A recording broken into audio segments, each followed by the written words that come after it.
Notice and claim के बाद आता है मेडिकल एग्जामिनेशन, जो कि मेंशन किया गया है सेक्शन 11 के अंदर कि जो एम्प्लॉई है उसका मेडिकल एग्जामिनेशन करवाया जाएगा किसके द्वारा, एम्प्लॉयर के द्वारा, under the section 11 of employees compensation act. यह सेक्शन इसलिए इम्पोर्टेंट है क्योंकि अगर वर्क के दौरान इंजरी हो जाती है एम्प्लॉय को तो कंपनसेशन तो एम्प्लॉयर को देना ही पड़ेगा, उसके साथ साथ मेडिकल एग्जामिनेशन भी एम्प्लॉयर को करवाना पड़ेगा।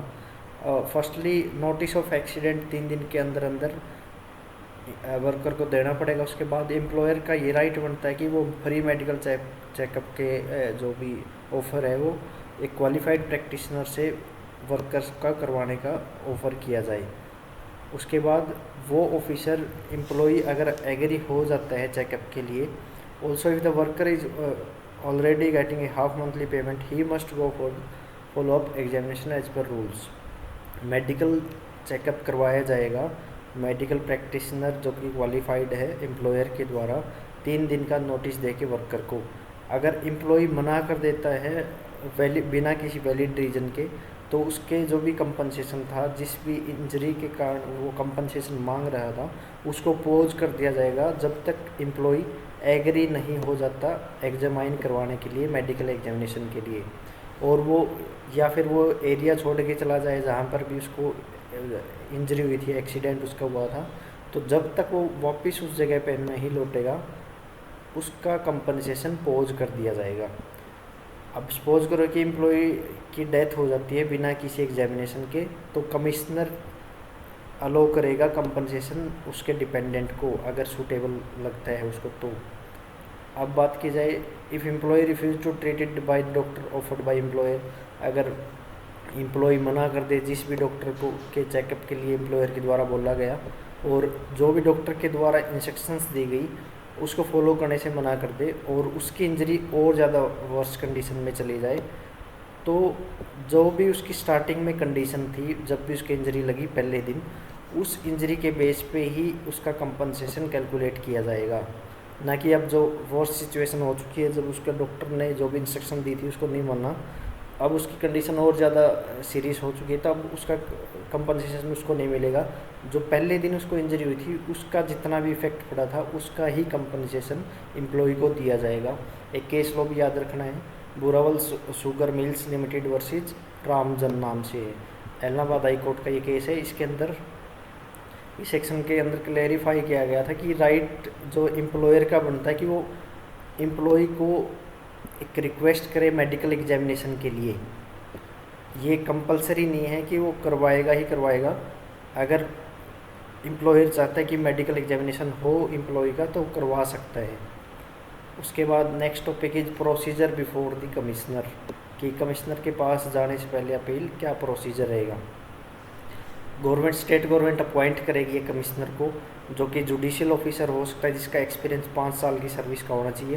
वो एक लॉयर भी हो सकता है या गैजेटेड ऑफिसर हो सकता है जिसका एक्सपीरियंस ह्यूमन राइट्स और इंडस्ट्रियल रिलेशंस के अंदर होना चाहिए कम से कम 5 साल का। These commissioners work in specific areas and are public servant under IPC, जो कि पहले आईपीसी के अंदर सेक्शन 21 के अंदर पब्लिक सर्वेंट्स के बारे में बताया गया था, अब बीएनएस के अंदर मेंशन किया गया है। जिसको नॉलेज होगी इंक्वायरी करने की इस टाइप के मैटर्स में, उसको स्टेट गवर्नमेंट के द्वारा अपॉइंट किया जाएगा कमिश्नर को। अब कमिश्नर की जूरिस्डिक्शन की बात की जाए तो क्या क्या कमिश्नर की जूरिस्डिक्शन रहेगी, तो सबसे पहले सेक्शन 19 के अंदर there is no agreement between the worker and employer about compensation, the commissioner can decide on matters like, अगर कोई भी एग्रीमेंट नहीं है, बिना किसी एग्रीमेंट के वर्कर किसी एम्प्लॉयर के नीचे काम कर रहा है, तो सबसे पहले कमिश्नर क्या डिसाइड करेगा, whether the person is employ, ये देखेगा कि क्या वो एम्प्लॉय है किसी भी एम्प्लॉयर के नीचे, क्या जो इंजरी हुई है वो during the course of employment हुई है या फिर सीरियस इंजरी या नहीं है, who is responsible for compensation, employer liable है या फिर उसकी पर्सनल किसी भी रीज़न के कारण उसको इंजरी हुई है, वो सारे डिसाइड किया जाएगा कमिश्नर के द्वारा। कितना अमाउंट, कितना ड्यूरेशन ऑफ कंपनसेशन उसको दिया जाएगा, वो सारी चीज़ें कमिश्नर के द्वारा ही डिसाइड की जाएगी। इंश्योरेंस कंपनी को भी कमिश्नर बोला जा सकता है and his order can be enforce against them. ये केस लो याद रखना है, United India Fire and General Insurance Company Limited versus Kamlesi 1980। It was held that the commissioner has full power to direct the insurer to pay compensation. Insurer को commissioner के पास power होती है कि ऑर्डर कर सकता है कि फुल कंपनसेशन पे करे। अब सिविल कोर्ट्स का क्या रोल रहते हैं कंपनसेशन के रिगार्डिंग, जो कि मेंशन किया गया है सेक्शन 19 क्लोज 2 के अंदर। अब नॉर्मली सिविल कोर्ट इंटरफेयर नहीं करती क्योंकि कमिश्नर के पास होता है सारा मैटर। अगर कमिश्नर के पास जुडिक्शन नहीं है या फिर वो फेल हो जाता है डिसाइड करने में मैटर को, तब सिविल कोर्ट उसके अंदर स्टेप ले सकती है, जो कि बताया गया मदीना साई वर्सेस प्रोविंस मद्रास के केस के अंदर मेंशन किया गया था ये, कि सिविल कोर्ट भी स्टेप उठा सकती है कंपनसेशन के मैटर्स में। अब वेन्यू एंड ट्रांसफ़र के बारे में बात की जाए, जो मेंशन किया गया है सेक्शन 21 के अंदर, जहाँ पर एक्सीडेंट हुआ वहाँ पर या फिर एम्प्लॉई जहाँ पर रहता है वहाँ पर केस डाला जा सकता है, और एम्प्लॉयर रजिस्टर्ड ऑफिस के आसपास जो भी जुडिक्शन बढ़ती है उसमें सूट फाइल किया जा सकता है फॉर द कंपनसेशन। अगर एक्सीडेंट आउटसाइड द इंडिया हुआ जाए, जैसे कि शिप क्रू है या फिर एयरप्लेन स्टाफ है, द केस में भी handle by the commissioner in the area where companies office or owner reside, यानी एम्प्लॉयर जहाँ पर रहता है या फिर कंपनी का ऑफिस जहाँ पर है वहाँ पर उस मैटर को डिसाइड किया जाएगा। तो ये इंपॉर्टेंट बात याद रखने की है कि अगर एक्सीडेंट आउटसाइड द इंडिया हो जाता है तो भी कंपनसेशन डिसाइड कर सकती है कोर्ट। अब कमिश्नर ट्रांसफ़र कर सकता है केस को दूसरे कमिश्नर को अगर ज़रूरत पड़े तो। अगर पार्टी ऑलरेडी प्रेजेंट है, they must give a chance to speak before such transfer. दोनों पार्टीज़ को मौका दिया जाएगा बोलने का कि ट्रांसफ़र करना है या नहीं करना। अब एप्लीकेशन जो कि सेक्शन 22 के अंदर मेंशन की गई है, एप्लीकेशन के अंदर क्या क्या कंटेन रहेगा, सबसे पहले फैक्ट्स ऑफ द केस कि नोटिस कैसे दिया गया है, किस तरीके से एक्सीडेंट हुआ, name and address of the parties वो भी मेंशन किया जाएगा, और एग्रीमेंट कब किया गया था और नहीं किया गया तो वो भी मेंशन करना पड़ेगा एम्प्लॉयर और एम्प्लॉय के बीच में। अगर कोई भी मिस्टेक हो जाती है फॉर्म के अंदर, ये कोई बड़ा इशू नहीं है, इसको किसी भी टाइम आप करेक्ट कर सकते हैं। जो भी नोटिस होगी, जो भी एप्लीकेशन होगी उसके अंदर, एप्लीकेशन के अंदर आप कभी भी करेक्शन करवा सकते हो। अब power to demand more deposit section 22 clause A, इसके अंदर बताया गया है कि commissioner thinks that the amount deposited by the employer in the death case is not enough. अगर कमिश्नर को ये लगता है कि पैसे कम दिए गए हैं डेथ के जो कि एम्प्लॉय की हुई थी during the course of employment, अब वो पूछ सकता है कि आपको और पैसा चाहिए या नहीं चाहिए, और ये बात करने के बाद एम्प्लॉयर को भी चांस दिया जाएगा कि वो एक्सप्लेन करे कि इतना कंपनसेशन कैसे दिया है। अब पावर्स ऑफ कमिश्नर सेक्शन 23 के अंदर, commissioner has the same power as civil court such as evidence की, ओथ की, तो विटनेस बुलाने की, डॉक्यूमेंटेशन के बारे में पूछने की, और क्रिमिनल मैटर्स के अंदर जो सेक्शन 195 CRPC के अंदर होती है उसको सिविल कोर्ट की तरह ही देखा जाएगा। कमिश्नर को एज ए जज देखा जा सकता है अपने पॉइंट ऑफ व्यू से देखा जाए तो ये सारी पावर्स कमिश्नर को दी गई है रिगार्डिंग द कोर्ट। अब पार्टीज़ की रिप्रेजेंटेशन होगी सेक्शन 24 के अंदर, पार्टी जो दोनों के लॉयर्स अपीयर होंगे, रिप्रेजेंटेशन होगा, इंश्योरेंस कंपनी ऑफिसर आएंगे और कोई भी other official authorise state government भी मौजूद रहेंगे, और विटनेसेस को बुलाया जाएगा। अगर कोई भी पर्सनली अटैच है उस मैटर से तो उनको सबको बुलाया जाएगा। Next topic is appeals, penalties and special provisions under employees compensation act. ये क्वेश्चन पूछा जाता है बार बार, सिलेबस का जो भी एग्ज़ाम होता है उसके अंदर, जो भी यूनिवर्सिटी और कॉलेजेस के एग्ज़ाम होते हैं उनके अंदर ये बार बार क्वेश्चन पूछा जाता है कि अपील, पेनल्टी और special provision under the employees compensation act. तो अपील जो है मेंशन की गई है सेक्शन 30 के अंदर एंड 30A के अंदर। चलिए डिस्कस करते हैं अपील के बारे में। अपील को समझने से पहले एक सिंपल स्टोरी इमेजिन करके चलते हैं। Suppose there is a worker named Ramu who got injured while working in a factory. According to employees compensation act, Ramu apply to the commissioner for compensation, और कमिश्नर को दोबारा डिसीजन दिया जाएगा, either granting or denying Ramu some compensation, interest or penalty. But Ramu or even his employer may feel that the decision was unfair, यानी कि commissioner के द्वारा जो डिसीजन दिया गया वो रामू को या फिर उसके एम्प्लॉयर को सेटिस्फैक्ट्री नहीं लग रहा, तो वो कहाँ पर जाएगा अब तो इसमें सेक्शन 30 के अंदर बताया गया है, सेक्शन 30 इमेज में आता है कि वो राइट टू अपील दोनों पार्टीज को दिया गया है। सीरियस मैटर्स में वो अपील कर सकते हैं। अपील कब फाइल की जाएगी, when can you file an appeal? Appeal can not be file for very small matter, क्योंकि वो तो कमीशन डिसाइड कर देगा, तो उसमें कोई अपील करने की ज़रूरत है भी नहीं। अब कुछ इंपॉर्टेंट केसेज है जिसके अंदर अपील की जा सकती है, जैसे कि अगर कमिश्नर मना कर दे जो भी लमसम मनी डिसाइड किया गया था इंजरी के लिए, एक्सीडेंट के लिए, एम्प्लॉय को देने के लिए, या फिर एम्प्लॉयर डिले कर देता पेमेंट के अंदर बिना किसी वैलिड रीज़न के, या फिर जो अवार्ड किया गया था कमिश्नर मना कर देता है देने से, तब अपील की जा सकती है। अब सेकंड पॉइंट के अंदर, if the commissioner refuse to allow a half monthly payment to be converted into one single payment, sometimes the injured worker may request to receive the remaining compensation in single lump sum instead of small monthly payments, यानी कि टुकड़ों में compensation देने की बजाय एक में देने से मना कर दे तो भी अपील की जा सकती है। थर्ड पॉइंट के अंदर, if there is a dispute among family members की कितना, जो अगर वर्कर की डेथ हो जाए और अब ये डिसाइड करने में एक कन्फ्लिक्ट हो गया कि कितना किसको दिया जाएगा कंपनसेशन, जैसे वाइफ होगी, चिल्ड्रन होगी और उसके पेरेंट्स होंगे, अब शेयर करना है उसको जो भी कंपनसेशन मिला है, अगर वो डिसएग्री है कमिश्नर के द्वारा जो भी डिसाइड किया गया था मनी उससे, तो अपील कर सकते हैं इस मैटर में कि फेयरली ट्रीट किया जाए सभी को। Next point is, if there is decision on indemnity claims, this is usually happen when the main employer want to contractor to repay the amount he had to pay the worker, यानी कि जो भी contractor को पैसे देने थे worker को, अब एम्प्लॉयर बोल दे भाई तू दे। अब if the commissioner decide one में द अफेक्टेड पार्टी में अपील, यानी कि अब एम्प्लॉय कहाँ जाएगा, वो तो एम्प्लॉयर से मांगे, वो कॉन्ट्रैक्टर से मांगे, कॉन्ट्रैक्टर बोल दे एम्प्लॉयर देगा, तो अब दोनों एम्प्लॉयर और कॉन्ट्रैक्टर को डिसाइड करना पड़ेगा कि कितना पैसा किसको देना है। Next and last point is, if there is agreement about registration of compensation agreement, for example if employer and worker made an agreement about the amount but the commissioner refuse to record it officially, the agreed party can challenge in the high court.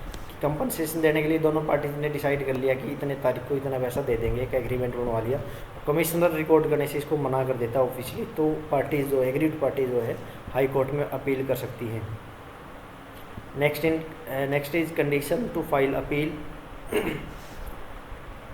अब कुछ strict conditions बताई गई। सबसे पहले legal question involve, जो भी appeal की जाएगी उसके अंदर इम्पोर्टेंट क्वेश्चन ऑफ लॉ और फैक्ट नहीं होगी, सिर्फ क्वेश्चन ऑफ लॉ भी रेज किए जाएंगे। For example if it's about how a law should be interpreted then it qualifies, कि उसमें सिर्फ फैक्ट्स की बातें नहीं की जाएगी। अगर आप हाई कोर्ट में अपील करते तो वो कमिश्नर की सारी गलतियां बताई जाएगी, लॉ के रिगार्डिंग क्वेश्चन भी पुट किए जाएंगे। Second point is minimum value, the amount in dispute must be at least 300 rupees, half monthly payment को छोड़ के, बाकी 300 रुपये का कम से कम केस तो होना ही चाहिए उसके अपील के लिए। Third point is deposit of compensation, before the high court hears the appeal the compensation amount must be deposit with the commissioner, कि वर्कर के इंटरेस्ट को प्रोटेक्ट करने के लिए जो कंपनसेशन अमाउंट है वो डिपॉजिट करना ज़रूरी है कमिश्नर के पास। नहीं किया जाता तो अपील की जाएगी हाई कोर्ट के अंदर। अगर एग्रीमेंट, कोई भी एग्रीमेंट नहीं है तो पार्टी दोनों एग्री हो जाती है कंपनसेशन देने के लिए, कमिश्नर डिसीजन दे देता है और वहाँ पर कोई भी अपील लाई नहीं करेगी। अब सेक्शन 30 बात करते हैं, appeal must be filed with in 60 days, commissioner के ऑर्डर के बाद सेक्शन 30 के अकॉर्डिंग 60 दिन के अंदर अंदर, जो भी कमिश्नर ने ऑर्डर दिया उसके 60 दिन के अंदर अंदर आपको हाई कोर्ट में अपील करनी है। अब बिना किसी रीज़न के इस डेडलाइन को जो 60 दिन की है, बिना किसी वैलिड रीज़न के ये टाइम पीरियड पूरा हो जाता है तो कोई भी अपील आप नहीं कर सकते, जो कि सेक्शन 5 लिमिटेशन एक्ट में बताया गया है। अगर आपके पास सॉलिड रीज़न है, वैलिड रीज़न है, तब आप अपील कर सकते हो। और जो हाई कोर्ट के द्वारा डिसीजन दिया जाएगा, अब हाई कोर्ट का जो भी डिसीजन होगा वो फाइनल माना जाएगा और कोई भी फर्दर अपील या फिर SLP special leave petition allowed नहीं की जाएगी। ये डिसाइड किया गया था पटना के केस के अंदर, जो कि एक बार हाई कोर्ट ने अपील कर दिया तो वो मैटर वहीं पर ख़त्म कर दिया जाएगा। अब सेक्शन 30A के अंदर बताया गया है कि stay on compensation during appeal. No now let's रामो employer file an appeal within the appeal is going on there is a worry if the commissioner pay the compensation to the Ramu and later the high court change the decision। वहाँ पर section 30 help करेगा। ये कहता है कि commissioner high court can ask the commissioner to hold the compensation amount and not release it to the worker until the appeal is decided. Commissioner को ये बोल दिया जाएगा कि जब तक मैटर डिसाइड नहीं हो जाता तब तक कोई भी पैसे देने की ज़रूरत नहीं है। तो सेक्शन 30 के अंदर हमने डिस्कस किया 30 और 30A के अंदर अपील्स और पेनल्टीज और special provisions under the employees compensation act. आगे बात करते हैं रिकवरी की, जो कि सेक्शन 31 के अंदर मेंशन किया गया है। If someone does not pay the compensation that is due the commissioner can treat the unpaid amount like land revenue, यानी कि उसको रिवेन्यू रिकवरी एक्ट के थ्रू कवर किया जाएगा पब्लिक ऑफिसर के द्वारा। अब पेनल्टीज़ क्या क्या लगाई जाएगी अगर कोई भी प्रोविज़न फॉलो नहीं किया जाता, तो ये सारी पेनल्टीज़ मेंशन की गई हैं। तो सबसे पहले एम्प्लॉयर के ऊपर क्या क्या पेनल्टीज़ लग सकती है। अब ये सारे पार्ट्स अगर एम्प्लॉयर फॉलो नहीं करेगा तो 5,000 रुपये का फ़ाइन लगेगा और कुछ फॉल्ट्स मेंशन की गई है जिसके कारण उनको पनिशमेंट मिल सकती है। सबसे पहले नोटिस बुक नहीं रखेगा सेक्शन 10 क्लॉज 3 के अकॉर्डिंग, रिपोर्ट नहीं भेजेगा किसी भी एक्सीडेंट की कमिश्नर को, तब पेनल्टी लगेगी। Note reporting serious injury, death हो जाती है या फिर कोई भी ज़्यादा चोट लग जाती है वर्कर को, उसकी रिपोर्ट नहीं भेजेगा तब उसके ऊपर पेनल्टी लगेगी। और इंजरी और पेमेंट के रिगार्डिंग कोई भी सबमिशन नहीं करवाएगा सेक्शन 16 के अकॉर्डिंग, तब पेनल्टी लगाई जाएगी। Next is special provision for seaman, जो कि सेक्शन 15 के अंदर मेंशन किया गया है। सीमैन के regarding provisions, it was mainly focused on the land based jobs like factory workers में माइनर्स एंड ट्रांसपोर्ट वर्कर्स, जो कि एम्प्लॉयज़ कंपनसेशन एक्ट में हमने डिस्कस किया। अब आप देखते हैं कि मैनी इंडियंस जो है शिप्स के ऊपर काम करते हैं सीमैन का, who took them far away into oceans and foreign lands, these siemens work under very risky conditions. अब उनको कभी एक्सीडेंट या इंजरी हो जाती है तब वो किसको फॉरेन पोर्ट के अंदर किसको बताएंगे कि इंजरी होगी।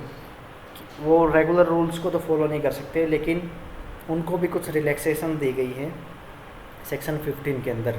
अब वो क्या क्या रिलैक्सेशन है चलिए डिस्कस करते हैं। सबसे पहले no need to send notice if accident happens on this ship, जो कि नॉर्मली एम्प्लॉयज़ कंपनसेशन एक्ट में नोटिस देने की ज़रूरत पड़ती है, लेकिन सीमैन के केस में नोटिस देने की कोई ज़रूरत नहीं है सेक्शन 10 के अकॉर्डिंग। फॉर्मल नोटिस भेजा जा सकता है ड्यूरिंग द ड्यूटी कि उसको ऐसे ऐसी इंजरी हो चुकी है। सेकंड पॉइंट के अंदर time limit to claim compensation is 1 year और 18 मंथ। अगर शिप लॉस्ट हो जाती है, उसमें कितना साल का था, 3 साल का था। Third point is deposition taking in foreign countries are valid. जैसे इंटरनेशनली शिप ट्रैवल करती है और एक्सीडेंट हो जाता है, जो भी स्टेटमेंट विटनेस की फॉरेन कोर्ट्स के ऊपर दी जाएगी उसको वैलिड माना जाएगा, उसको डिपॉजिटेशन बोला जाता है सेक्शन 15 के अकॉर्डिंग। और उस डिपॉजिटेशन को एक्सेप्ट किया जाएगा इंडियन एविडेंस की प्रोसीडिंग्स के रिगार्डिंग। वहाँ पर उस डिपॉजिटेशन को किसी भी ऑथेंटिसिटी दी जाएगी किसी भी जज के द्वारा या कंसलर ऑफिसर के द्वारा, और अपोजिट पार्टी जैसे कि एम्प्लॉयर या इंश्योरेंस क्रॉस एग्जामाइन कर सकते हैं उस विटनेस को, ताकि फेयर ट्रायल्स हो उसके जो भी एविडेंस कलेक्ट किए गए अब रोड के अंदर उसके रिगार्डिंग। नो नीड टू पे half monthly compensation if the ship owner is already supported the worker. Half payment जो कि ऊपर वाले प्रोविज़न में जो लैंड पे काम करते हैं वर्कर उनको दी जाती थी हाफ या मंथली पेमेंट, यहाँ पर देने की कोई ज़रूरत नहीं है क्योंकि डबल बेनिफिट का इसके अंदर कोई प्रोविज़न नहीं दिया गया। नेक्स्ट 5th पॉइंट के अंदर no compensation if seaman is getting और पेंशन और नोवल बेनिफिट्स। अगर पहले से ही ऐसे प्रोविज़न बनाए गए सीमैन के लिए कि उनको किसी टाइप की वार पेंशन या नेवल बेनिफिट्स मिलते हैं, तब उसको कंपनसेशन देने की ज़रूरत नहीं है। 6th पॉइंट के अंदर delay exclusive seaman believed war pension would cover everything, यानी कि sometimes a worker or his family does not file a claim in time under this act because they believe they are covered under a war pension scheme or other benefit. If later it turns out they are not eligible under this scheme, Then section 15 allows the delay in filing the claim to be forgiven if the reason is genuine. अगर ये सोचते कि बाद में pension scheme के through सारा जो भी पैसा है वो कवर कर लेंगे और बाद में वो डिनाई कर देते, तो सेक्शन 15 के अकॉर्डिंग उनको जेन्युइन रीज़न के थ्रू सारा कंपनसेशन मिल सकते हैं। आगे एयरक्राफ्ट क्रूज के लिए स्पेशल प्रोविजंस बनाए गए सेक्शन 15 के अंदर। सीमैन की तरह इसके अंदर भी रूल्स बनाए गए हैं। नोटिस देने की कोई ज़रूरत नहीं है, एक वही सेम टाइम पीरियड दिया गया है 1 साल या 18 महीने का, और फॉरेन स्टेटमेंट्स एक्सेप्ट की जाएगी, क्रॉस एग्जामिनेशन किया जाएगा। स्पेशल प्रोविजंस आगे मेंशन किए गए, special provisions for employees abroad section 15 clause B.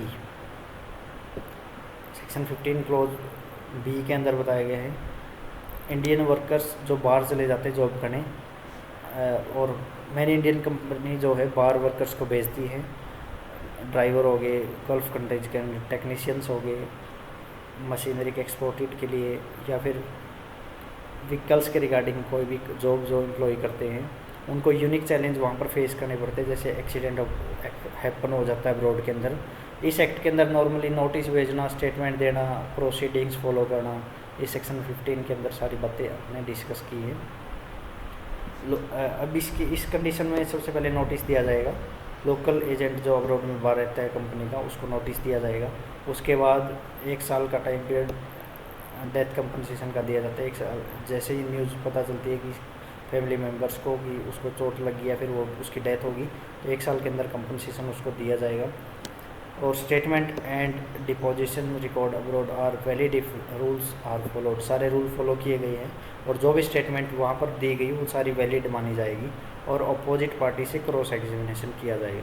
Fair और लॉफुल तरीके से आउटसाइड दी कंट्री भी ये प्रोविजंस फॉलो किए जाएंगे। तो आज के लेक्चर में हमने कवर किया एम्प्लॉयर्स लायबिलिटी फॉर कंपनसेशन, हमने पिछले लेक्चर में कवर कर लिया था। उसके बाद कॉन्ट्रैक्टर की क्या ड्यूटी बनती है एम्प्लॉय की कंपनसेशन के regarding, obligation of responsibilities of employer हमने डिस्कस किया, नोटिस एंड क्लेम हमने डिस्कस किया। उसके बाद हमने मेडिकल एग्जामिनेशन किया और procedure before the commissioner discuss किया। नेक्स्ट हमने टॉपिक डिस्कस किया था कि अपील पेनल्टीज और स्पेशल प्रोविजंस के रिगार्डिंग सीमैन, एयरक्राफ्ट या फिर अब्रॉड जो भी एम्प्लॉयज़ काम करते हैं उनके रिगार्डिंग हमने डिस्कस किया। तो हमने आज वर्कमैन्स कंपनसेशन एक्ट 1923 को इस लेक्चर के थ्रू पूरा कवर कर लिया है। नेक्स्ट वीडियो के अंदर हम डिस्कस करेंगे फैक्ट्रीज एक्ट। फैक्ट्रीज एक्ट को मैं 2 या 3 वीडियोस में ही कवर करूँगा, क्योंकि अभी कॉलेजेस के एग्ज़ाम्स चल रहे हैं, तो लेबर लॉ का बहुत सारे बच्चों की क्वेरीज आती है कि लेबर लॉ को कंप्लीट जल्दी से जल्दी करवाया जाए। तो हमने 3 या 4 वीडियोस में वर्कमैन कंपनसेशन एक्ट को कवर किया। मैं कोशिश करूंगा कि फैक्ट्रीज एक्ट को 2 या 3 या फिर 2 वीडियो के अंदर ही कवर करवा दूं। और चैनल को सब्सक्राइब कर लीजिए, लाइक कीजिए, शेयर कीजिए। Thanks for watching legal concept classes.